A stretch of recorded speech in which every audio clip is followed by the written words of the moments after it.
Hey guys, it's Dan. I'm going to do something a bit different today and make a video. Showing you guys this process is much easier if I can share my screen versus just speaking into a microphone. Since I invest a long distance and never go see a property before I buy it, I found a few ways to make my initial look at a property more fruitful. If I can do some basic non-numerical due diligence on a property in about 10 minutes, I'm doing pretty good.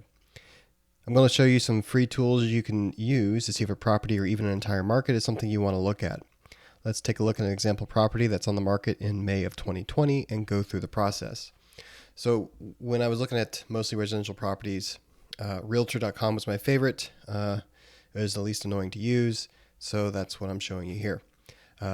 We've got this multi-unit property here for sale just outside of Nashville, Tennessee. And taking a look at it, first thing you can, of course, do is flip through all the pictures. Not the best day to take pictures. It just rained. It's really cloudy. And we only see pictures of the outside. Only about 5 pictures here. Another thing I like to do when I look at a property, when I look at it initially with the pictures, is take a look at what kind of cars are outside the property. You see here, there's something with mismatched paint and something looks like somebody spray painted on the side of it or something. So hoopties for cars will tell you the class of tenants and the class of property you are currently looking at, and possibly something about the neighborhood you're in. So that's the first thing I see, and looks like an added on structure here. And no pictures of the inside, which is always really curious. I wonder what they're hiding. Anyway, so you're looking at investing in something long distance. The first thing I want to know about the market is the population. So we're on the outskirts of Nashville, so all I could do is I open up Google, type in the city and population, and as long as it's a large enough city, Google will give you a really nice sliding graph here. So we see the current population as of 2018, and we can see how much it has increased by. So if you see a rising population, that's good. If you see a stagnant or decreasing population, that's bad, because there's going to be less demand for housing. Next thing I can do is take a look at Google Street View. So highlight your address here, right click, search in Google, brings up Street View, and let's see what we got. So property looks pretty much the same. With Street View, it's really great because you can get a sense of the neighborhood, see what's around it.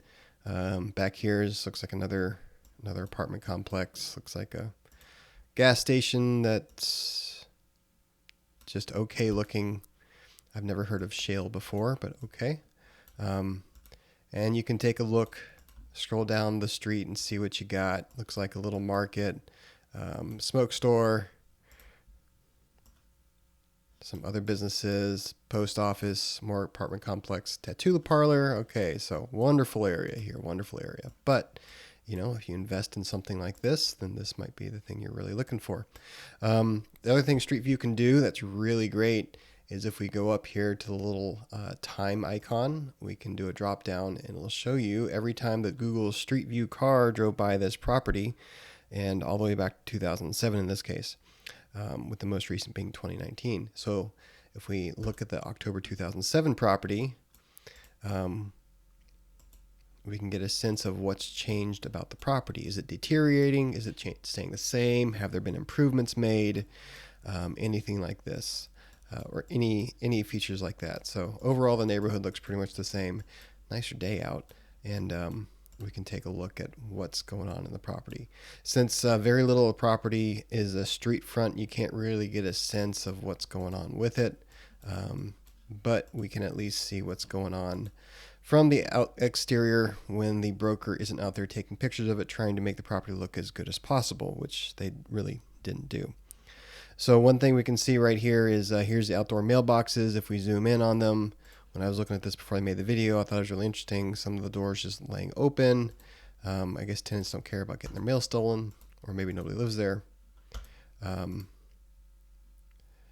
But starting in, looks like about 2017, they added this new mailbox unit here. They also added some timber to the framing of this little cover for the mailboxes, so tenants don't have to stand and get their mail in the rain, which is always a nice thing. However, I thought it was really interesting. that instead of removing the old mailboxes, they did possibly the cheapest possible thing and just put the new mailbox. Let's see if I can get it here. Where are we? The new mailbox unit right in front of the old one. Let's go to 2019. Here we are. So one thing I thought was really interesting is you can see this new mailbox unit right here just got bolted to the concrete and put right in front of the old mailbox, which had, looks like some doors missing or something like that. So they didn't even bother removing the old mailbox. They just put the new one in front of the old one. And looks like there's some timber framing here that is unpainted that's holding the structure up. So just by looking at that, looks like a really shoddy, really cheap job. So I could expect, looking at this property further, that there's probably a lot of deferred maintenance on the inside, because if that's the level of work the owner's willing to put into it or willing to pay for a contractor to do, I'm willing to bet we'll find the same thing on the inside. So another win for Google Street View. We already looked around the area. The other thing we can do is close out Street View, open up the satellite view here, and take a look at what's around the area. All right, is there like any major interstates? Are we right by an airport? Anything along those lines. We can also get an idea what else is around the area here. Walmart Supercenter up here. If we scroll in, we see a commercial zone right here. You got a Burger King, you got a neighborhood Walmart thing, Kroger right here, and Aldi right here. Take a look at what else is around here. So, I mean, for amenities, you know, you're right close to a couple grocery stores and a Walmart. So that's actually pretty good for a place like this. All right, so where's the airport? All right, the airport for Nashville is way down here, so that's plenty of miles away. So shouldn't be anything annoying going on. No major interstates right in the backyard. Old Hickory Boulevard right here from living in Nashville, I know is a major thoroughfare, but right here it shouldn't be too bad. So looks good from that aspect. All right, so Realtor.com has this function too. If we come down here, click on neighborhood, we can see things like the schools, the crime rating, lifestyle, transit, noise. Of course, you're near a major road, so the noise is going to be a little bit higher. And take a look at crime. So you get a heat map. You get a heat map here on Realtor.com, which is great. So you can get an idea of what the neighborhood is. All around Nashville, you can see what the crime looks like, which is not too good. The good areas are right here, which is all the old money, new money, really, really big houses, estates, lots of really wealthy people. So, of course, there's not much crime there. However, before Realtor had a heat map for crime, I used Trulia. Trulia has a really good heat map for crime, and they will also show you what kind of crimes have been recently reported with these little check marks here. These little dots. So you can see somebody stole something, somebody committed fraud, some more theft, more theft. Of course, that's right by the commercial areas right there. Shoplifting, stuff like that. So a lot of crimes like that, and these are all somewhat recent, but you're not seeing any shootings, which is a good thing. Another thing to note about using the crime heat maps for looking at an area, if you're looking in a really dense area like a downtown, like downtown Nashville, which has a lot of nightlife and a lot of tourists and a lot of locals come in on a Friday, Saturday night to have some fun, of course you're going to have more crime. More people packed into the same area means more crime's going to happen because you have pickpockets and whoever else coming to do their business there. So just because there's a lot of crime in the downtown area doesn't make it somewhere you wouldn't want to invest in. If you can get your hands on a really nice condo or something right downtown, you'd probably make a lot of money off of it. But don't be scared away because it shows a really dense amount of crime for the area. Trulia also has a little better street view, street by street, block by block view. If you take a look at the different shadings block by block versus what a Realtor has, we see there's a lot more definition with Trulia versus Realtor.com. So you can get an even better view of what's going on. So as we come over to our subject property over here, We can see that across the road, supposedly it's a little less bad than on this side, but who really knows? So anyway, that's Google and Trulia on the crime heat map. What about if your property is located in a flood zone? Now, this is something you'd want to figure out probably before you make an offer on it, because it makes a huge difference in what the lender's going to want to look at and what you're going to have to pay for insurance. So the easiest one to use I've found is lsc.gov. And if you just go to the search bar here, type in flood zone, you'll get this map. Type in your address here of your subject property, and it'll tell you after some waiting whether your property is inside or outside a flood zone. So mine, once I hit the search function on this, we watched the little bars click for a while. It eventually came up and said properties outside of a flood zone, which it should be because it's not near any rivers or lakes or anything like that. So it takes a little while.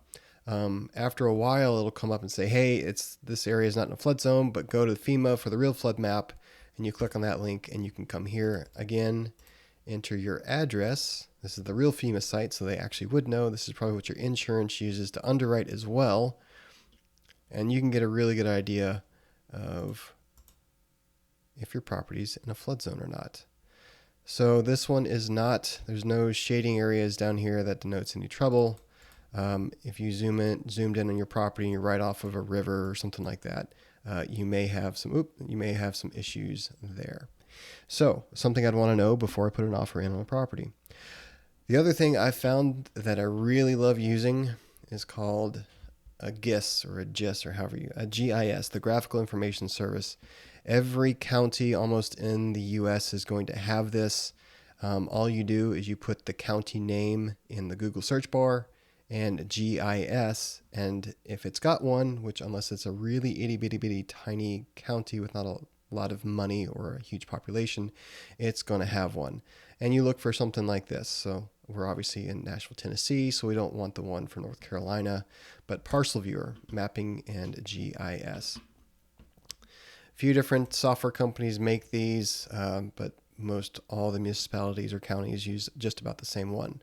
So from here, we can do a search. Here's a little search bar. Parcel ID, well, I don't know that, but I do know the address. So type that into the search bar, and we get our property we're looking at. So we can take a look at what the property zone looks like, the outline of it, and we get all sorts of information. So Nashville's got a really great one here. So there's a lot of information it gives you. Obviously the address, the owner, the date it was acquired, the sales price, which is really good. Not all counties will give you the sales price. You can even look at the sales instrument if you want. It'll bring up the trust deed, the mailing address for the guy who owns it. This is also, guys, why you don't want your personal name and address associated with your property, because anybody can look it up.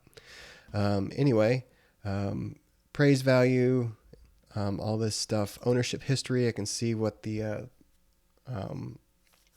all the property transfers look like. So this one last sold in 2002. Before that was 1980. Before 1978, 77, 63, etc. Property history, zoning history, assessment history. When it comes to how much tax you're going to pay, you can see if the property's been increasing in value. Permits for, looks like they put in some roofing here. Caught on fire at some point. They had to apply for a few permits, so that's associated with it. Stormwater elevation certificate has nothing, but lots of really great information here. All right, so we can also click on one of these links here. And this should take us to the tax department somehow. I guess it already did. All right.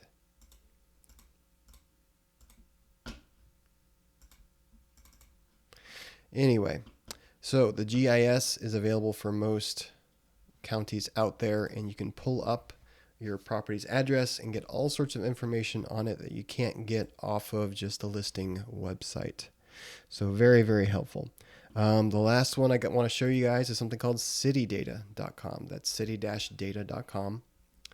And it'll give you all sorts of stuff for free based on where you are. So obviously map of the US here, Tennessee. We can see a profile for everything from the state level down to the individual cities here. So I'll scroll down, find Nashville. right here, Nashville-Davidson County. And so obviously a bunch of pictures here. It tells you the population. Population in 2017, population changed since 2000. It's going up by 22%. It was booming when I was there, when I was going to college. All sorts of other interesting stuff. What I want to pay attention to here is here's your median household income. It was 57,000 2017, 39,000 2000. So stuff I'd really want to pay attention to. So an increasing median household income is a very good thing. Your median house or condo value is 246,000 as of 3 years ago. In 2000, it was 111,000. So a nice increase there. So all looks good for investing in real estate in the area so far. Median gross rent. All right, there you go. That's a nice number. I like seeing that. If it was around 400 or 500, then I'd be a little suspicious of what was going on there. That might be a little bit low for me. But as you scroll down, there's tons and tons and tons of other things you can take a look at. So anyway, those are 5 free tools you can use to analyze any property you're looking at, or even any market you might be interested in looking at real quickly. They're all free. It's all online. You just have to know how to use a search engine. See ya.